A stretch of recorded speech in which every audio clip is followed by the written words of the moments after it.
நீங்கள் பார்த்து ரசித்துக் கொண்டிருப்பது பந்தல் மீடியா இந்தியா தொலைக்காட்சி.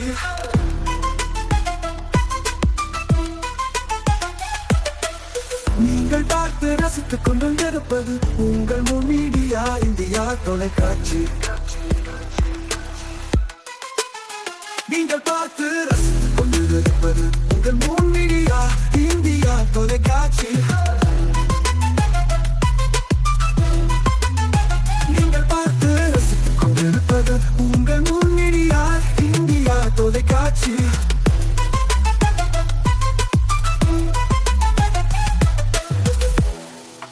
நாளும் ஒரு திருக்குறள்.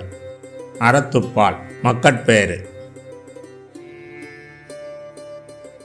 அமிழ்தனும் ஆற்ற இனிதே தம் மக்கள் சிறுகை அளாவிய கூழ். விளக்கம்.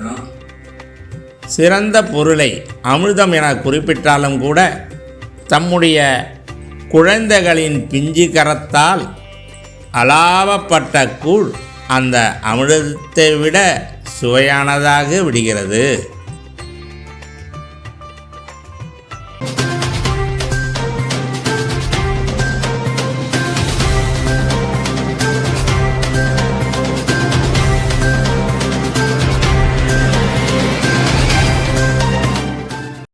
வணக்கம். இன்றைய முக்கிய செய்திகள். லாரி மோதியதில் கல்லூரி மாணவன் பலி. ஆத்திரமடைந்த பொதுமக்கள் லாரியை அடித்து நொறுக்கினர்.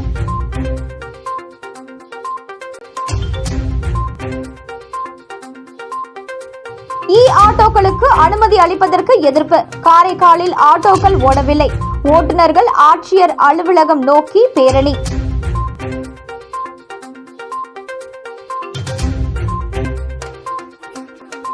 புதுச்சேரியில் ரவுடிசம் அதிகரித்துள்ளதால் தொழிற்சாலைகள் வருவதில்லை. வணிகர்கள் விழாவில் சமூக ஆர்வலர் ஜோஸ் சார்லஸ் மார்டின் குற்றச்சாட்டு.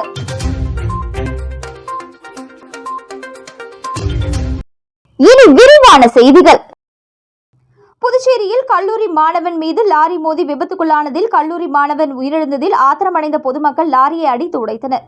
புதுச்சேரி அரியூர் பகுதியில் கல்லூரி வாகனம் மோதி நேற்று கல்லூரி மாணவன் உயிரிழந்த நிலையில் இன்றும் தனியார் கல்வி மாணவன் கூடப்பாக்கம் பகுதியில் இருசக்கர வாகனத்தில் சென்று கொண்டிருந்த பொழுது பின்னால் வந்த டிப்பர் லாரி மோதியதில் சம்பவ இடத்திலேயே உயிரிழந்ததாக கூறப்படுகிறது.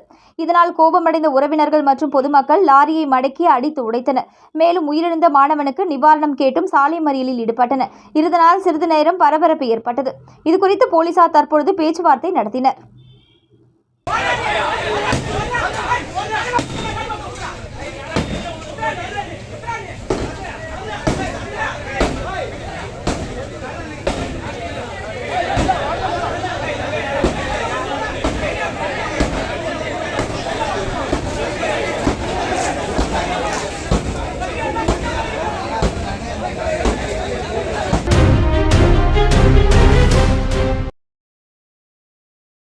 காரைக்காலில் ஆட்டோ ஓட்டுநர்கள் ஸ்ட்ரைக்கில் ஈடுபட்டதால் மாவட்டம் முழுவதும் 800க்கும் மேற்பட்ட ஆட்டோ இயக்கப்படவில்லை. மேலும் ஆட்டோக்கள் அனுமதிப்பதையும் தற்காலிகமாக நிறுத்தி வைக்க வேண்டும் என்ற கோரிக்கையோடு ஓட்டுநர்கள் உட்பட ஆயிரக்கணக்கானோர் மாவட்ட ஆட்சியர் அலுவலகத்தை நோக்கி பேருந்து நிலையத்திலிருந்து பேரணியில் ஈடுபட்டனர். புதுச்சேரி யூனியன் பிரதேசம் காரைக்கால் மாவட்டத்தில் இன்று ஆட்டோக்கள் ஓடாது என அறிவிக்கப்பட்டிருந்தது. இதன்படி இன்று 800க்கும் மேற்பட்ட ஆட்டோக்கள் பேருந்து நிலையம், நகரப்பகுதி, திருநள்ளாறு, கோட்டுச்சேரி உள்ளிட்ட மாவட்டத்தின் பல்வேறு பகுதிகளில் நிறுத்தி வைக்கப்பட்டுள்ளன. ஓட்டுநர்கள் பேருந்து நிலையத்திலிருந்து மாவட்ட ஆட்சியர் அலுவலகத்திற்கு பேரணியாக புறப்பட்டு சென்றனர். காரைக்கால் மாவட்டத்தின் மக்கள் தொகை விகிதாச்சாரத்தை விட அதிக அளவில் ஆட்டோக்கள் இயக்கப்படுகிறது. இதனால் புதிய பர்மிட் வழங்குவதையும் ஆட்டோக்கள் அனுமதிப்பதையும் தற்காலிகமாக நிறுத்தி வைக்க வேண்டும். பெட்ரோல், டீசலில் இயங்கும் ஆட்டோக்களுக்கு உள்ள விதிமுறைகளை ஆட்டோக்களுக்கும் நடைமுறைப்படுத்த வேண்டும். புதுச்சேரியில் போக்குவரத்து துறை மூலமாக ஆண்டுதோறும் வழங்கி வந்த ஆட்டோ ஓட்டுநர்களுக்கான சீருடை கடந்த சில ஆண்டுகளாக வழங்கப்படுவதில்லை. எனவே மீண்டும் எங்களுக்கான சீருடைகளை வழங்க வேண்டும் என வலியுறுத்தி மாநில அரசை கண்டித்து இந்த போராட்டத்தில் ஓட்டுநர்கள் பங்கேற்று அரசின் கவனத்தை ஈர்த்தனர். இதனால் இன்று காரைக்கால் முழுவதும் 800க்கும் மேற்பட்ட ஆட்டோக்கள் இயக்கப்படவில்லை. மாவட்டத்தில் ஆட்டோக்கள் இயக்கப்படாததால் ஆட்டோ பயணிகள், பள்ளி மாணவர்கள் பெரிதும் பாதிக்கப்பட்டுள்ளனர்.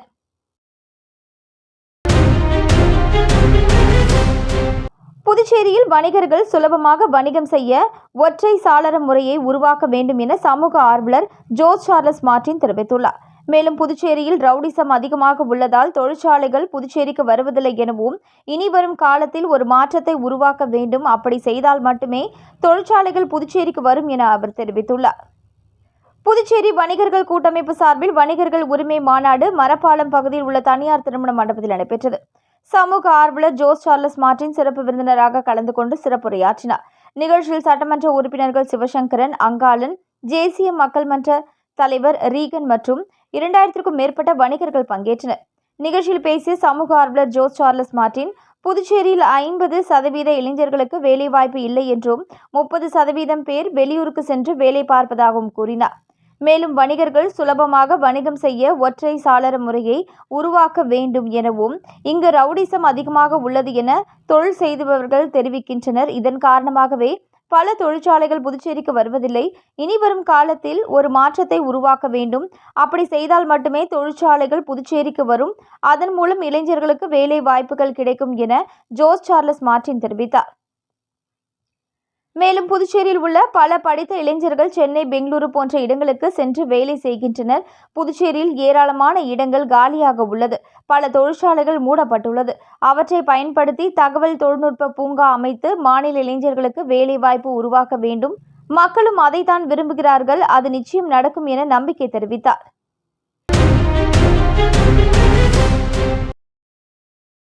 புதுச்சேரி அரசு பொதுப்பணித்துறை கட்டிடங்கள் மற்றும் சாலைகள் தெற்கு கோட்டத்தின் பராமரிப்பில் உள்ள ஓடைவெளி சாலை அரியாங்குப்பம் காவல் நிலையம் அருகில் இருந்து சின்ன வீராம்பட்டினம் வரை 3.5 கிலோமீட்டர் நீளத்திற்கு பிரதம மந்திரி கிராம சாலைகள் மேம்பாட்டு திட்டம் மற்றும் புதுச்சேரி அரசு திட்டத்தின் கீழ் மேம்படுத்த 1,73,00,000 ரூபாய் திட்ட மதிப்பீடு செய்யப்பட்டு அதற்கான பணி ஆணை பெற்று அப்பணியை தொடங்குவதற்கான பூமி பூஜை நடைபெற்றது. இதில் முதலமைச்சர் ரங்கசாமி கலந்து கொண்டு தலைமையேற்றி சட்டப்பேரவைத் தலைவர் ஏம்பலம் செல்வம், அமைச்சர் லட்சுமி நாராயணன் ஆகியோர் முன்னிலையில் பூமி பூஜை செய்து பணியை தொடங்கி வைத்தனர். மேலும் இந்த நிகழ்ச்சியில் பொதுப்பணித்துறை அதிகாரிகள், ஊழியர்கள் மற்றும் அப்பகுதி முக்கிய பிரமுகர்கள் பலர் கலந்து கொண்டனர்.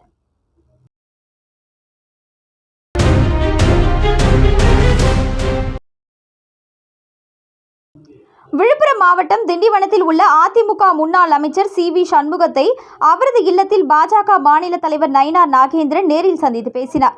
1 மணி நேரத்திற்கும் மேலாக நடைபெற்ற இந்த பேச்சுவார்த்தையில் பாஜக அதிமுக கூட்டணியில் உள்ள நிலையில் விழுப்புரம் மாவட்டத்தில் உள்ள தொகுதி பங்கீடு குறித்தும் பேச்சுவார்த்தையில் ஈடுபட்டதாக தகவல் வெளியாகியுள்ளது.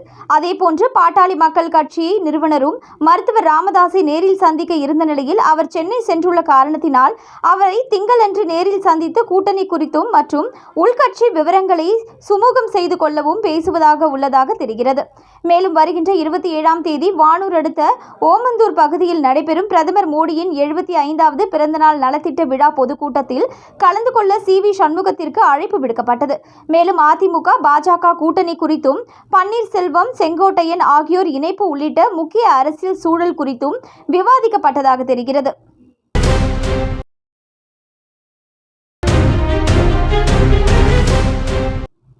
முகத்வாரத்தில் மணல் தூர்வாரும் பணியை கவர்னர் கைலாஷ்நாதன் பார்வையிட்டு ஆய்வு செய்தார். புதுச்சேரி புதிய துறைமுக முகத்வார பகுதியில் மீன்வளம் மற்றும் மீனவ நலத்துறை சார்பில் நடைபெற்று வரும் மணல் தூர்வாரும் பணியை மாண்புமிகு துணைநிலை ஆளுநர் கைலாஷ்நாதன் ஆய்வு செய்தார். மணல் தூள் வரப்பட்டு அப்புறப்படுத்தப்படுவதன் செய்முறை விளக்கம் அளிக்கப்பட்டது. ஆய்வின் பொழுது சட்டமன்ற உறுப்பினர் அனிபால் கென்னடி, துறைமுகத்துறை செயலர் சௌத்ரி முகமது யாசின், இயக்குனர் முகமது இஸ்மாயில், இந்திய கடல் அகழ்வு கழகத்தின் பொது மேலாளர் ஜி.வி. மூர்த்தி மற்றும் அதிகாரிகள் உடனிருந்தனர். திருவண்ணாமலை மாவட்டம் செங்கம் சட்டமன்ற தொகுதி ஆண்டிப்பட்டி ஊராட்சி அம்பேத்கர் நகரில் பல மாதங்களாக மிகவும் ஆபத்தான நிலையில் மின்கம்பம் சேதாரமடைந்து கீழே விழும் நிலையில் உள்ளது. இந்த மின்கம்பம் விழுந்தால் மிகவும் பாதிப்பை ஏற்படுத்தும் என்பதால் உள்ளாட்சி நிர்வாகத்திடமும் மின் நிர்வாகத்திடமும் பலமுறை கோரிக்கை வைத்தும் எந்த நடவடிக்கையும் எடுக்கவில்லை. இனி வரும் காலம் மழைக்காலம் என்பதால் உயிர் சேதம் ஏற்படுவதற்குள் மின்கம்பம் மாற்றி தரப்படுமா என்று பொதுமக்கள் கேள்வி எழுப்பியுள்ளனர்.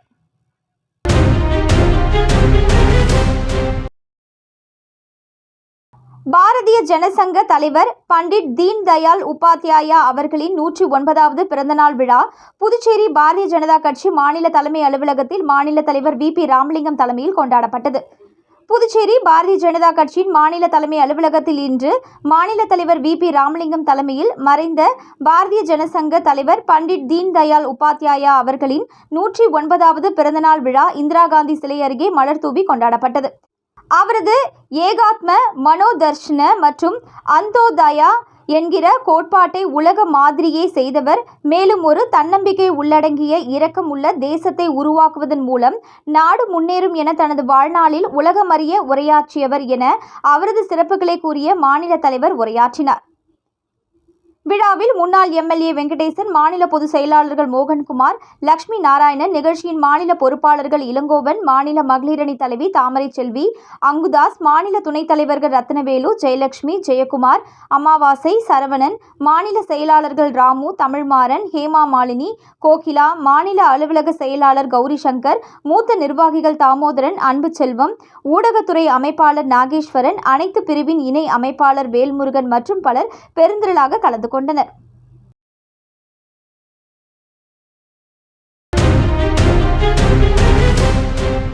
விழுப்புரம் மாவட்டம் வானூர் வட்டம் பொம்மையார்பாளையம் கிராமத்தில் சாலைகளில் ஆங்காங்கே மழைநீர் தேங்கி மக்களுக்கு வியாதிகள் வரும் சூழல் ஏற்பட்டுள்ளது. இது சம்பந்தமாக மார்க்சிஸ்ட் கம்யூனிஸ்ட் கட்சி சார்பில் பலமுறை சம்பந்தப்பட்ட ஊராட்சி நிர்வாகத்திடம் எடுத்து சொல்லியும் இதுவரையிலும் கண்டுகொள்ளாத அவல நிலை உள்ளது. எனவே சம்பந்தப்பட்ட அதிகாரிகள் மற்றும் சுகாதாரத்துறையினர் பொம்மையார்பாளையம் கிராமத்தில் உள்ள அனைத்து தெருக்களையும் மற்றும் மாவட்ட ஆட்சியர் பார்வையிட்டு தகுந்த நடவடிக்கை எடுக்க வேண்டும் என்று மார்க்சிஸ்ட் கம்யூனிஸ்ட் கட்சியின் வானூர் வட்ட குழு உறுப்பினர் சேகர் கோரிக்கை விடுத்துள்ளார்.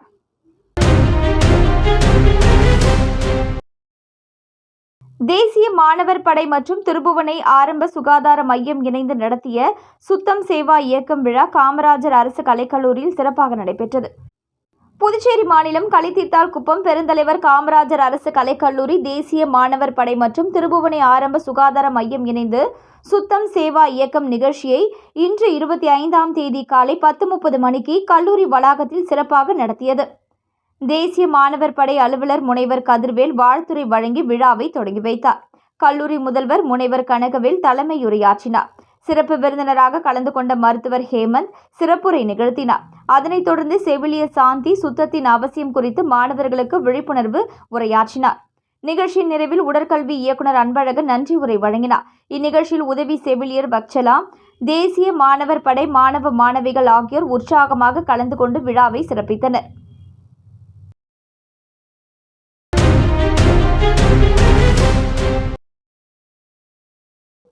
விழுப்புரத்தில் உள்ள பத்ரகாளியம்மன் கோவிலில் வழிபாடு செய்ய வந்த பெண்களை உள்ளே வரக்கூடாது என கூறி ஆண் ஒருவர் பெண்களை தாக்குவது போன்ற வீடியோ தற்பொழுது சமூக வலைதளங்களில் வைரலாகி வருகிறது. விழுப்புரம் மருதூர் பகுதியை சேர்ந்தவர் நாகராஜன். இவர் அதே பகுதியில் உள்ள பத்ரகாளியம்மன் கோவிலில் அறங்காவலர் குழு தலைவராக இருந்து வருகிறார். இந்த நிலையில் நேற்றிரவு நாகராஜன் தனது குடும்பத்தினருடன் சேர்ந்து பத்ரகாளியம்மன் கோவிலில் கொலு பொம்மைகள் வைத்து வழிபாடு செய்துள்ளார். அப்பொழுது கோவிலுக்கு வந்த பெண்கள் சாமி கும்பிட்டு கொண்டிருந்த பொழுது மற்றொரு பகுதியில் மகேஸ்வரி என்பவர் கோவிலுக்கு வரும் பக்தர்கள் மற்றும் குழந்தைகளுக்கு பிஸ்கெட், நோட்டுகள் வழங்கியுள்ளார். அப்பொழுது கொலு நிகழ்வில் பங்கேற்ற சிறுவர்கள் பிஸ்கெட் வாங்க சென்றுள்ளார்கள். இதனால் ஆத்திரமடைந்த நாகராஜன் மகேஸ்வரியிடம் இது குறித்து கேட்டு தகராறு செய்து அவரை தாக்கியதாக கூறப்படுகிறது. மேலும் இதனை செல்போனில் படம் எடுத்த மகேஸ்வரியின் உறவினரையும் நாகராஜன் குடும்பத்தினர் தாக்கியுள்ளனர். இந்த வீடியோ தற்பொழுது சமூக வலைதளங்களில் வைரலாகி வருகிறது.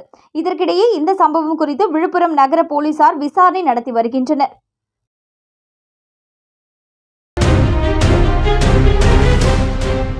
பண்டிட் தீன் தயாள் உபாத்யா பிறந்த நாளை முன்னிட்டு நாடாளுமன்ற உறுப்பினர் செல்வ கணபதி தலைமையில் இனிப்பு வழங்கி கொண்டாடப்பட்டது. பண்டிட் தீன் தயாள் உபாத்யாவின் பிறந்த நாளை முன்னிட்டு பாஜகவினர் பல்வேறு இடங்களில் கொண்டாடினர். அதன் ஒரு பகுதியாக கிழக்கு கடற்கரை சாலையில் உள்ள நாடாளுமன்ற உறுப்பினர் அலுவலகத்தில் செல்வ கணபதி தலைமையில் அவரது படத்திற்கு மலர் தூவி மரியாதை செய்யப்பட்டது. தொடர்ந்து இரத்த தான முகாம் நடைபெற்றது. நிகழ்ச்சியில் பாஜக மாநில நிர்வாகிகள் பலர் கலந்து கொண்டனர்.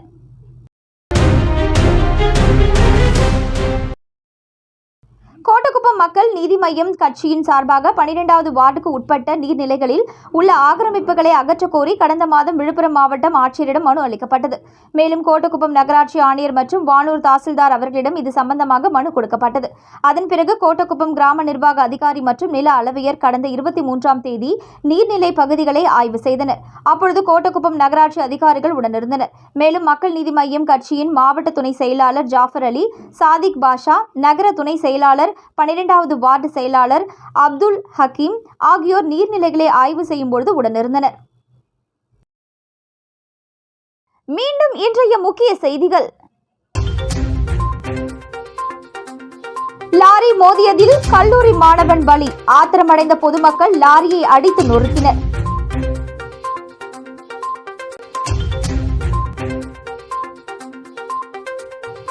ஆட்டோக்களுக்கு அனுமதி அளிப்பதற்கு எதிர்ப்பு. காரைக்காலில் ஆட்டோக்கள் ஓடவில்லை.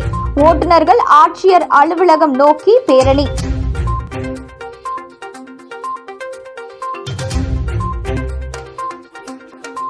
புதுச்சேரியில் ரவுடிசம் அதிகரித்துள்ளதால் தொழிற்சாலைகள் வருவதில்லை.